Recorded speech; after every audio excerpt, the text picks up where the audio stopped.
Terror arrests. In London, 3 men linked to Al-Qaeda picked up in a plot to use poison gas in the subway. Under surveillance, America keeps a close eye on Iraqis in this country as the UN packs for Iraq. On alert.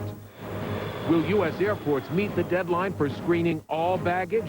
And the strain on America's hospitals as they prepare for an attack.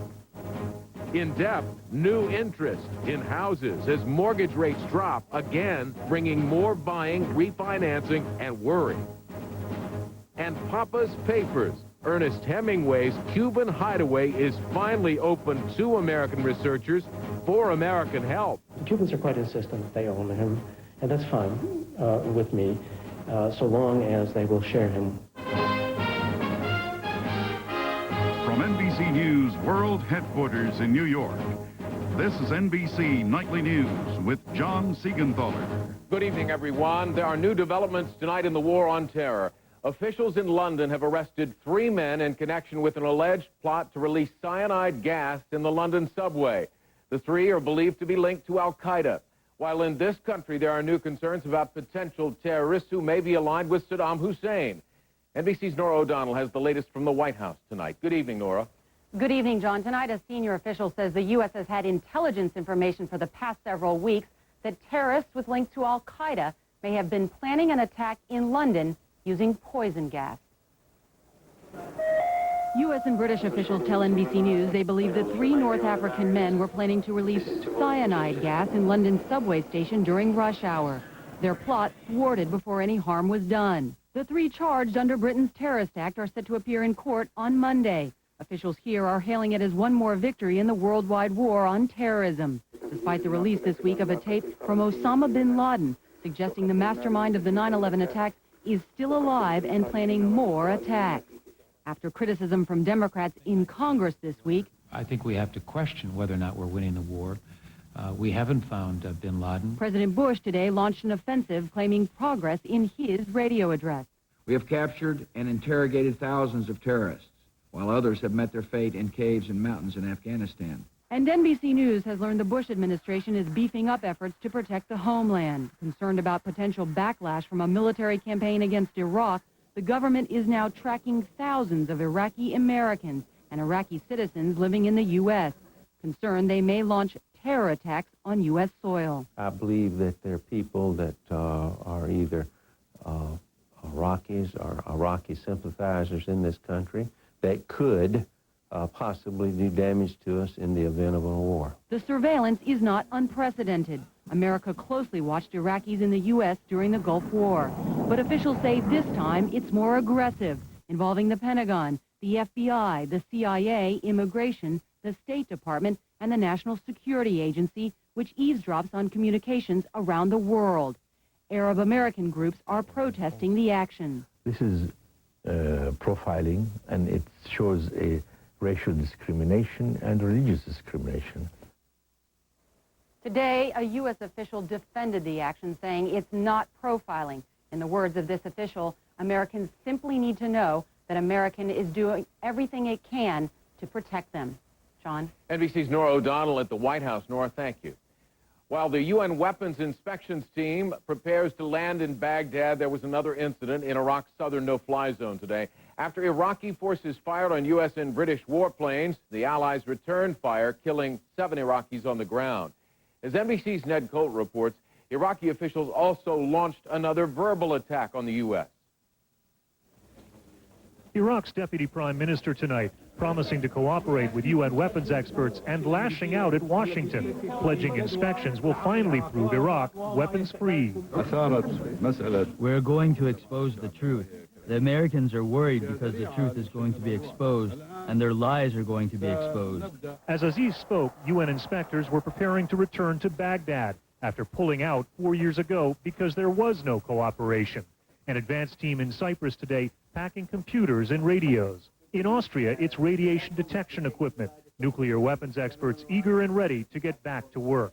Chief Weapons Inspector Hans Blix is heading to Baghdad via Paris.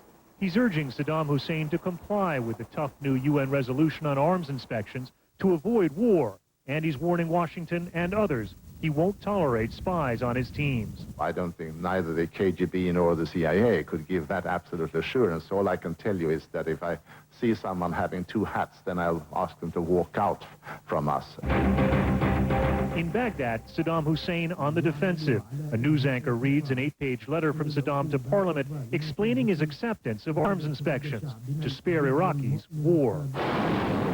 But already more signs of conflict between Baghdad and Washington. Iraq says 7 civilians were killed when U.S. aircraft like these hit a missile defense site just 85 miles south of Baghdad after coming under fire in the southern no-fly zone. The first exchange of fire since Iraq agreed to the new resolution. America is already suggesting it could be a breach of the agreement. Inspectors should have a sense of Iraq's willingness to comply within a couple of days of arriving in Baghdad. Already a positive sign from Saddam Hussein. He's calling on his people to welcome the inspectors back. Ned Colt, NBC News, Amman. Back in this country, airports are facing a major security deadline that officials hope will make air travel safer. But there are serious questions about whether many of the airports will be ready. NBC's Chip Reed reports. At Salt Lake City International Airport, a national model for aviation security. Every checked bag is inspected for bombs. It's working great. We have very positive response from our passengers. All 429 U.S. airports are required to begin inspecting checked bags for explosives by the end of the year. But managers at about 3 dozen major airports are skeptical that they can meet the deadline. It's going to take some time, just the sheer physical deployment, as well as calibration and training. At many airports, including Miami International, they're still waiting for the Federal Transportation Security Administration, or TSA, to deliver the $1 million CAT scan machines. They have to actually get in the equipment and get the staff and get everything wired. Much of that has not yet been done. At Seattle-Tacoma Airport, TSA still has to hire and train baggage screeners. TSA says they remain committed to the deadline and that in airports where explosives detection equipment is not fully deployed, TSA will use other options, such as explosive sniffing dogs and explosive trace detection systems. But the problem with those methods, according to airport officials, is that they are slow and they could lead to long lines and lots of delayed flights. So to avoid that and to take the pressure off the TSA, Congress is debating an extension for airports that just can't make the deadline. That should ease some of the congestion, but with the busy holiday travel season also threatening long lines, TSA is launching a new campaign, urging passengers to put jewelry, cell phones, and other metal objects in carry-on baggage, leave holiday gifts unwrapped for easy inspection, and double-check carry-on bags to make sure you're not carrying knives, scissors, or other prohibited objects. Small adjustments by the flying public that could have a big effect on speeding up those airport lines where security delays are all but certain. Chip Reed, NBC News, Los Angeles. Now to the Middle East. Last night, 12 Israelis were killed by Palestinian gunmen in Hebron. Today, the Israelis responded by knocking down 3 homes where the shots were fired, detaining 40 Palestinians. Islamic Jihad has claimed responsibility for the attack.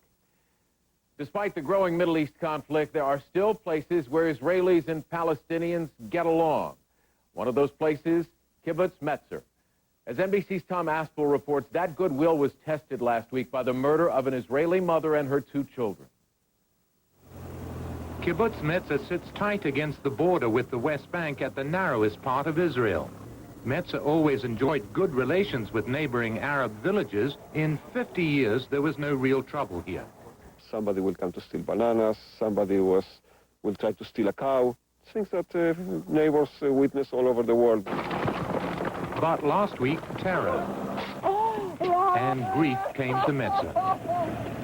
Abi Ohayon arrived to find his former wife and their 2 young children murdered in their home, shot by a lone gunman who infiltrated the kibbutz under cover of darkness. She was hugging the children, and she was here. You see, only 5 bullets killed the 3 of them, all of them. Arabs from nearby villages were at the funerals, mourning their Jewish neighbors, well aware that their friendship might have been the reason Metzer was targeted for terror. The kibbutz was against construction of a huge security fence here, arguing on behalf of its Arab neighbors that it would prevent Palestinian farmers reaching their olive trees. The fence is designed to prevent suicide bombers crossing through here on their way to Israel. In September, the Israeli army captured and destroyed a car packed with 1,000 pounds of explosives near here. And last month, a suicide car bomber killed 14 Israelis on a bus a few miles away. Because of those incidents, Kibbutz Metzah saw the need for the fence. Former Israeli Foreign Minister Shimon Peres, who visited Metzah this week, says if the attacker's intention was to drive the two communities apart, it didn't work. It strengthened their decision to live together. Arabs in nearby Messiah said the gunman who murdered their Jewish friends at Kibbutz Metzah accomplished nothing at all. Every act like that against Israeli civilians, against children, against women, it's not serve the Palestinian issue. Today, the kibbutz has no intention of changing its relations with its Arab neighbors, but it is installing new security systems, in case someone who doesn't like their policy of coexistence strikes again. Tom Aspel, NBC News, Kibbutz Metzah. Coming up, NBC News in depth tonight. Mortgage interest rates, the lowest in 30 years. Is it time for you to buy? And later, a treasure trove of rare papers from America's premier adventure writer at serious risk. Can the precious papers of Ernest Hemingway be saved?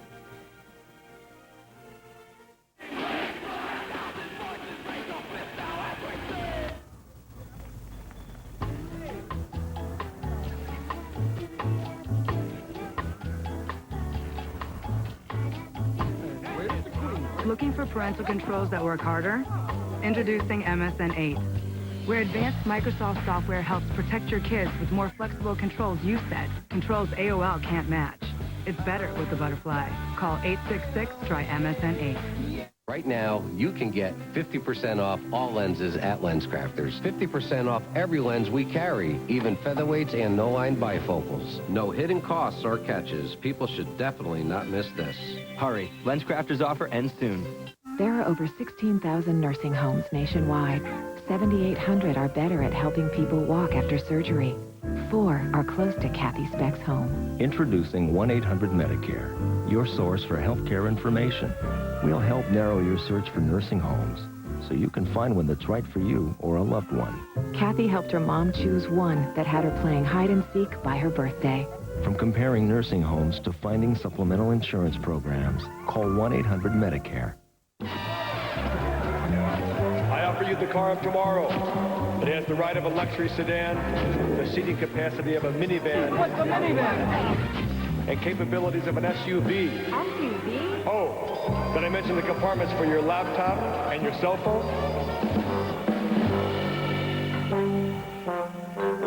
They just weren't ready for it. Are you? My name is Harley Earl, and I've come back to build you a great car. Buick, the spirit of American style. Even if you brush your dentures every day, you're missing something. Brushing can miss odor-causing food particles trapped in crevices.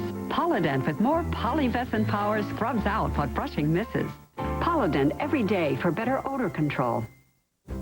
Marie Callender began every recipe the same way, with care. And her country fried chicken was no exception. Marie served it up with mashed potatoes, slowly whipped with real cream. And corn? Well, Marie thought it best eaten right off the cob.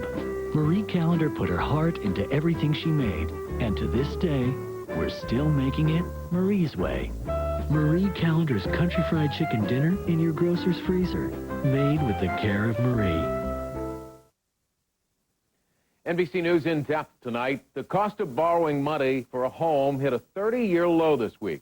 That has a lot of potential buyers crunching the numbers to see if they can afford to take the financial leap. Still, others may consider refinancing their loans.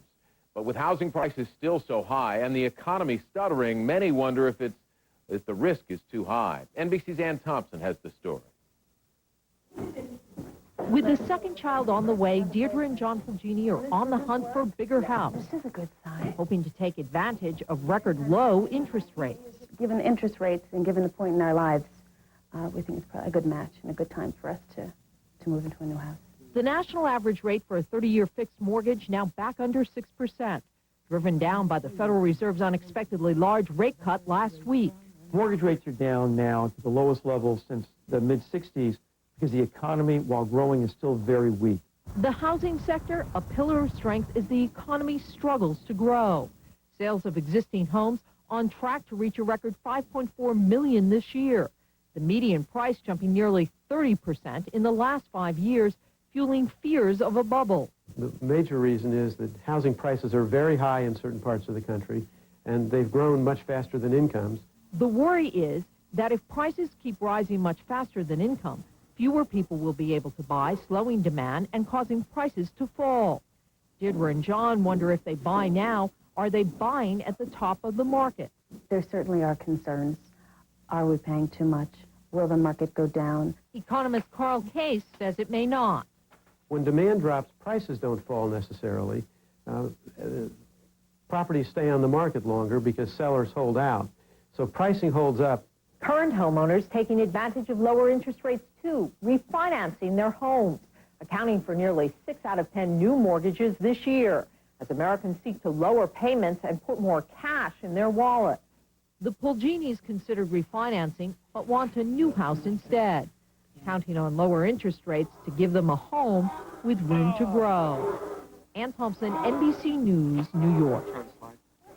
To learn more about mortgage rates and the risks and rewards of buying, you can visit our website, msnbc.com. Up next, are America's hospitals ready for the unthinkable, preparing for a biological or chemical attack? Why do you use dirty water to clean your floors? Why do you have to clean up after cleaning up? The Swiffer Wet Jet Power Mop is the only ready-to-use mopping system with a super absorbent lock-away core and a jet action sprayer to power through tough messes, grime, and dirt on your entire floor. Why do dogs always walk across freshly cleaned floors? Stop cleaning.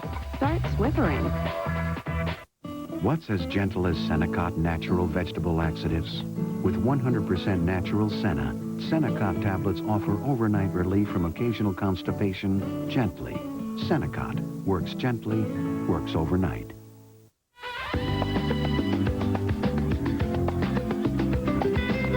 Ask your doctor about Celebrex.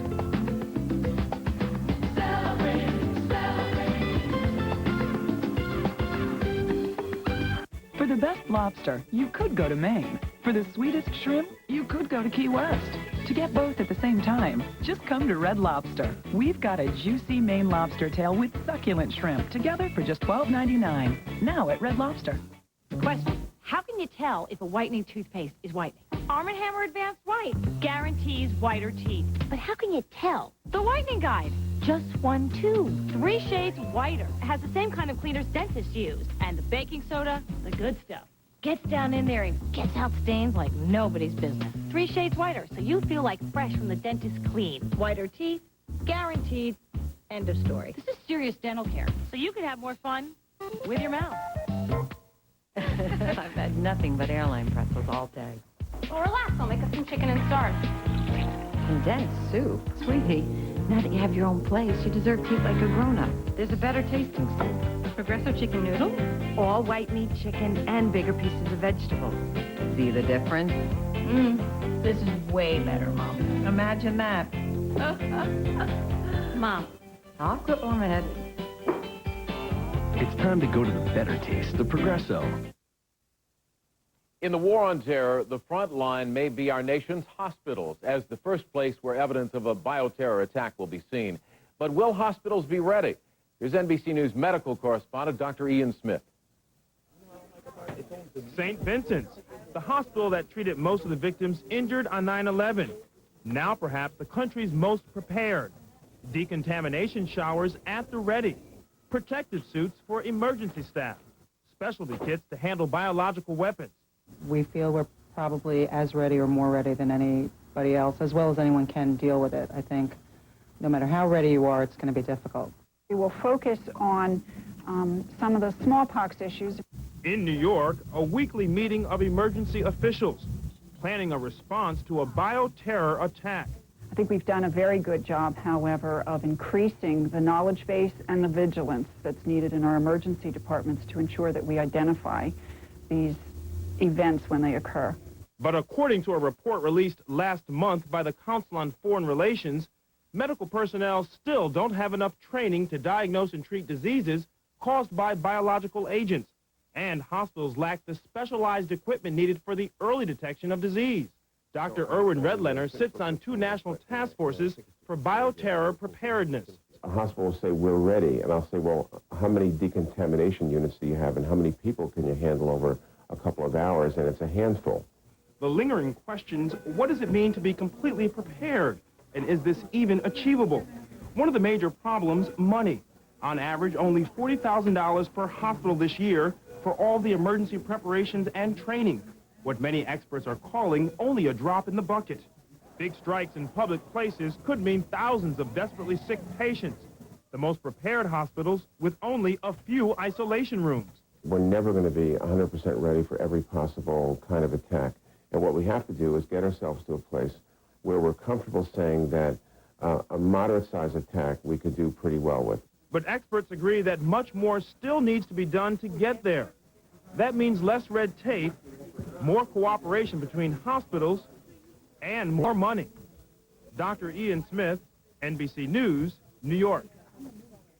Almost 39 years after his death, there is new information about the medical condition of President John Kennedy. In a book to be published next year and reported in the New York Times, historian Robert Dolick says Kennedy suffered far greater pain and was taking many more medications than had previously been known. Dolick reviewed Kennedy's medical records and says he took as many as 8 different drugs a day, including painkillers, stimulants, and sleeping pills, as well as anti-anxiety medication. And this program note, tomorrow on Meet the Press, Tim Russert talks with the new House Minority Leader, Representative Nancy Pelosi. Also tomorrow, a debate between the candidates in the Senate runoff in Louisiana. When we come back, saving the legacy of Ernest Hemingway. Smart Balance Buttery Spreads bring you the Smart Potato, Smart Pancakes, and Smart Veggies. Smart Balance is the smart way to eat, with no cholesterol, no hydrogenated oil, and no trans fatty acids, naturally. Plus, the right balance of fats to help improve the ratio of good to bad cholesterol.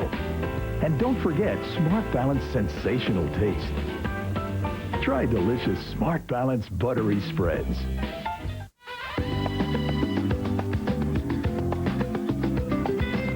Ask your doctor about Celebrex.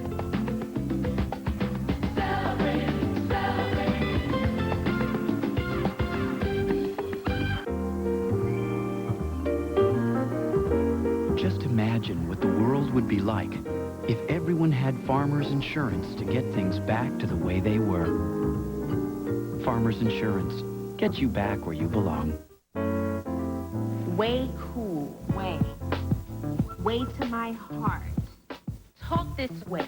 Think of another way. Way to go. One way, two way, ways to get it done. My way. For the highway. Do you know the way? See the world in a beautiful way. See the Milky Way. By the way, I can do all this with Gateway. A better way. Marie Callender made her country fried chicken dinner with care. She served it up with mashed potatoes whipped with real cream, and corn was best eaten right off the cob. And to this day, we're still making it Marie's way. Marie Callender's, made with the care of Marie. Just because a toothbrush is electric doesn't mean it works like a Sonicare.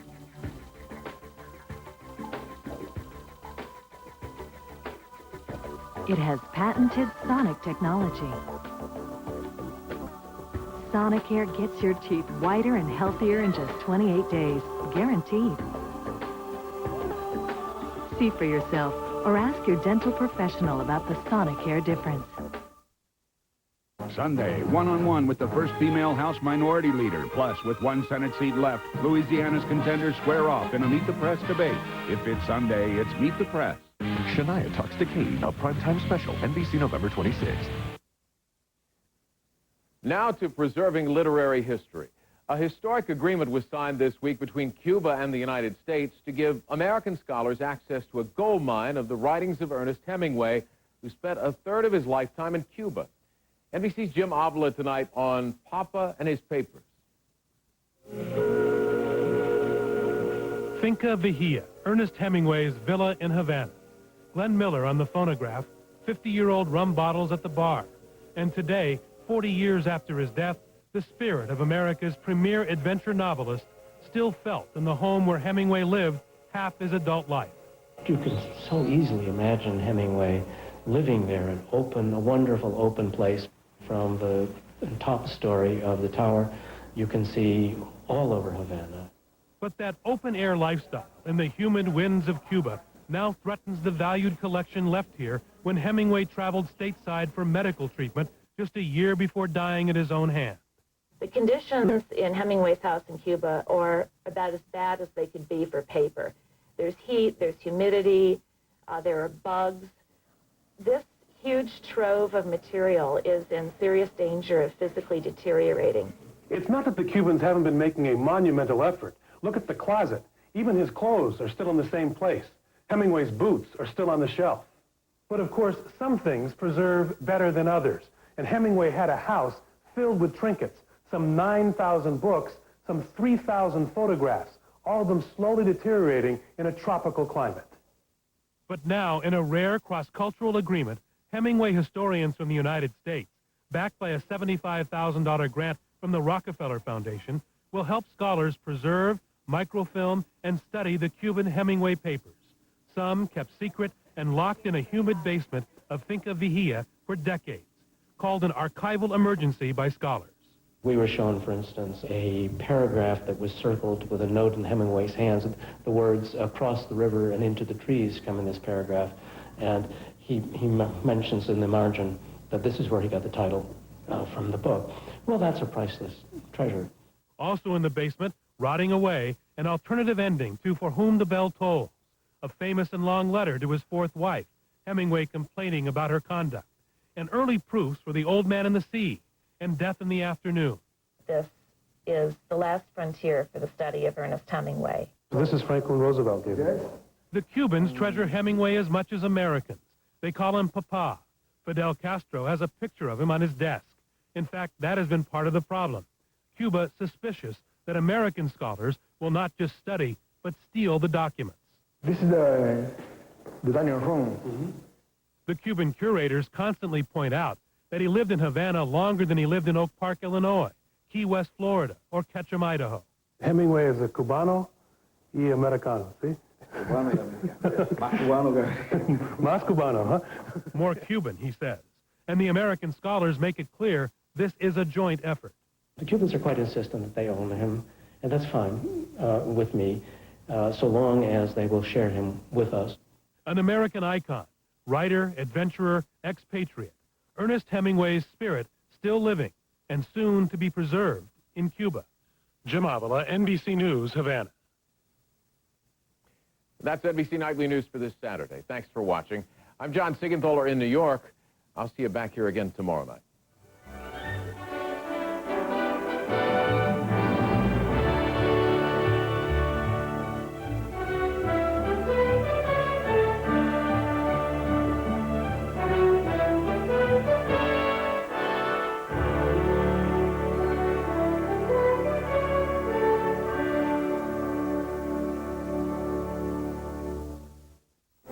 NBC News, America's news leader.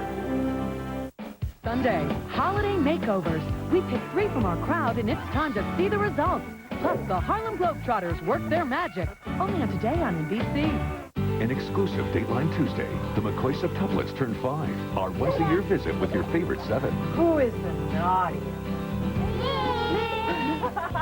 Join Ann Curry as she goes one-on-one with all 7. Do you have a baby? An all-new Dateline exclusive. Tuesday, 10/9 Central on NBC. Introducing the full line of 2003 Chevy Silverados. From the half-ton Vortec V6 to the available Duramax diesel and the innovative Quadra steer. They're more than just hard-working trucks. They're solutions. And now, qualified buyers can get 0% APR or choose $2,000 cash back on the 2003 Chevy Silverado. Take a closer look at our quality. Windows that transform, adding beauty and value to your home. Custom manufactured to your exact specifications. And made in the West by inspired craftsmen for your Northwest home. Value, simplicity, security, the hallmarks of our work, and an unmatched reputation you can clearly see. LVL Windows, custom windows for any home. Take and bake deeper dish. What's that? Well, ma'am, to start, we load it with toppings 3 pounds deep. Oh. Yeah, just pop it in your oven for a great pizza. It's going to revolutionize pizza as we know it. So what'll happen to other pizzerias? Oh, they'll have to diversify.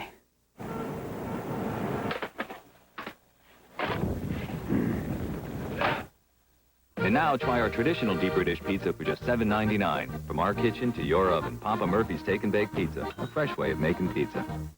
Diagnostic imaging, an amazing window into the human body, where sophisticated technology can replace the scalpel and pinpoint disease at its earliest stages. For 4 decades, Epic Imaging has been a leader in the science of diagnostic imaging. Our centers are home to the most advanced imaging equipment in Oregon. But what makes Epic a leader is the dedicated staff of physicians who make the technology work for you. Epic Imaging. Okay, next on the agenda, timesheets and you. A voyage to accountability. Bernice, would you hit the lights, please? Accounting for your time. We have several calls. Time to trade in your old mattress?